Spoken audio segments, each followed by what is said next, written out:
Mais j'ai récemment réalisé une interview avec Ted Postol, un scientifique nucléaire au MIT, spécialisé dans les armes nucléaires et leur système de livraison.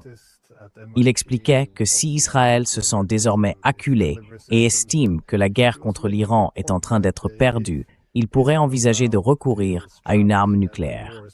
Il a ajouté que ce serait une erreur tragique, car bien que l'Iran ne soit pas un État doté de l'arme nucléaire, il pourrait être considéré comme un État du seuil, ou du moins disposer de suffisamment de savoir-faire et de matériel pour assembler une bombe, même si ce n'est probablement pas quelque chose qu'il ferait.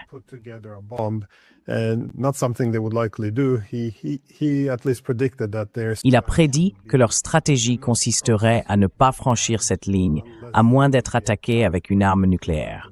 Mais ensuite, en relativement peu de temps, il serait capable d'assembler quelque chose et de riposter contre Israël. Encore une fois, ce ne sont que des suppositions. Nous ne savons pas tout sur les Iraniens. Mais dans quelle mesure pensez-vous qu'il s'agit d'une réelle possibilité que nous pourrions aller dans cette direction? Non seulement vers une guerre nucléaire, mais même vers un échange nucléaire.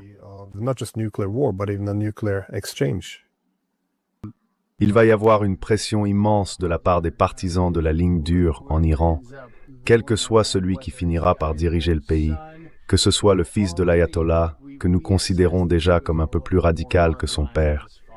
Et je suis sûr que voir son père se faire tuer ne l'a pas du tout modéré. Je pense que beaucoup d'ultras qui poussaient l'ancien ayatollah à se diriger vers l'arme nucléaire vont se sentir justifiés, car l'ancien ayatollah, avant que nous le tuions, disait « Eh, c'est une bonne position pour nous. Nous ne voulons pas développer d'armes nucléaires. »